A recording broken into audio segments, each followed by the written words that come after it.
criticism has been mounting against Israel and the Gaza Humanitarian Foundation following the recent chaos and escalating violence against civilians. How do you assess the role of the GHF, especially considering that Doctors Without Borders has described its mechanism as ineffective and dehumanizing? Thank you.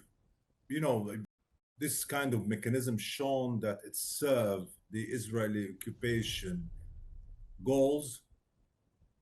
One of the main goals for this is to displace the Palestinians from the north of Gaza Strip and Gaza City towards the south, since this kind of military mechanism established distribution points in Rafah, in the south area of Gaza Strip, and south of Netzarim, where the people of Gaza are not receiving any of aid under the starvation conditions.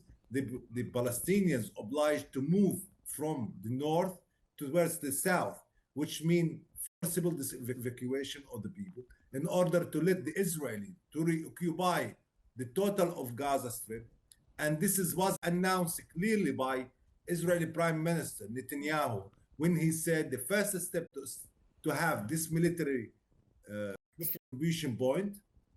Second, he will establish kind of a humanitarian bubble where will collect the population of Gaza in these bubbles under security measures. So this is one. The second, which is replacement of the humanitarian mechanism, which consists of the UN agencies, the national NGOs, the international organizations who work together all over the years in order to respond to the humanitarian needs of the people, mainly during this war, during the about 20 months of the Israeli war, in order to respond with dignity and with safety and security for the people.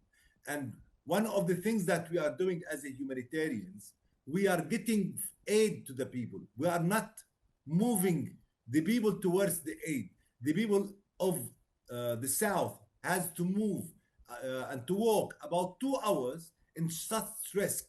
And one of the issues that we witnessed, that the Israeli occupation forces shot towards these crowds of people, where tens of thousands in the early morning, they are moving towards these military points, which guards by American ex-soldiers and with the Israeli army, occupation army, when they shot towards these populations and killed till now 52 persons from day one till now of this of the work of this kind of military mechanism. It's insulting of the population, and in the same time it's kind of risky mechanism where people could be killed, injured, and no access to ambulance for physicians to reach. And on the end of the day, Israel want to mislead the international community that they are distributing aid to the population. Mr. Amjad, the GHF has also come under fire from the United Nations and other organizations who warn that it risks further displacing Palestinians and also endangering civilians. Now, do you believe that this initiative was created as a humanitarian distraction from an ongoing policy of deliberate starvation and genocide?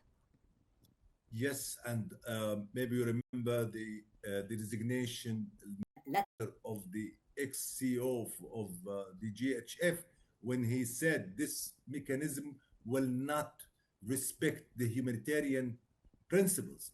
And this is what we raised all the time. We and the UN with the other organization, we said this mechanism will consider as kind of risky and will consider as kind of humiliated mechanism towards the population of Gaza, while 130,000 tons of aid supplies are waiting in the crossing for a few months, and Israel is not let them in, and the population of Gaza are starving. And one of the issues is starvation, but we have to talk about other issues, the clean water, the issue of shelter items, tents, and others, while we have this continuous displacement orders for the population of Gaza. Now, it's about 650,000 people receive displacement orders from about in 2 months. So and we have no shelter items in our warehouses. We cannot deliver anything towards this population. And in Gaza in the north, the situation is getting more critical and more serious regarding the issue of famine and malnutrition, mainly amongst children. We lost about 60 children because of the malnutrition. In the same time, every day we are losing elders because of the deficit of medicine and food in the same time. The UN Office for the Coordination of Humanitarian Affairs has stated that the humanitarian situation in Gaza is at its darkest point yet. How are children and other vulnerable populations like the elders, as you mentioned, coping with the ongoing starvation crisis and bombardment? It's really very catastrophic, mainly for these vulnerable groups in Gaza, with mainly women and pregnant women, the children, people with disability, elders who has not only food, all the needs to be fulfilled, and we have also increasing number of orphans, injured children, and in the same time that we have the number of casualties, the people who were, the children who were killed, it's increasing day by day. The elders also, that we have no assistive devices to deliver, no medicine for the chronic patients, for diabetes, for the cancer, for the kidney, and they are, they have complications, they have health conditions, and at the same time that so many of them are dying almost every day. We are witnessing so many big numbers of these people who are dying because of this.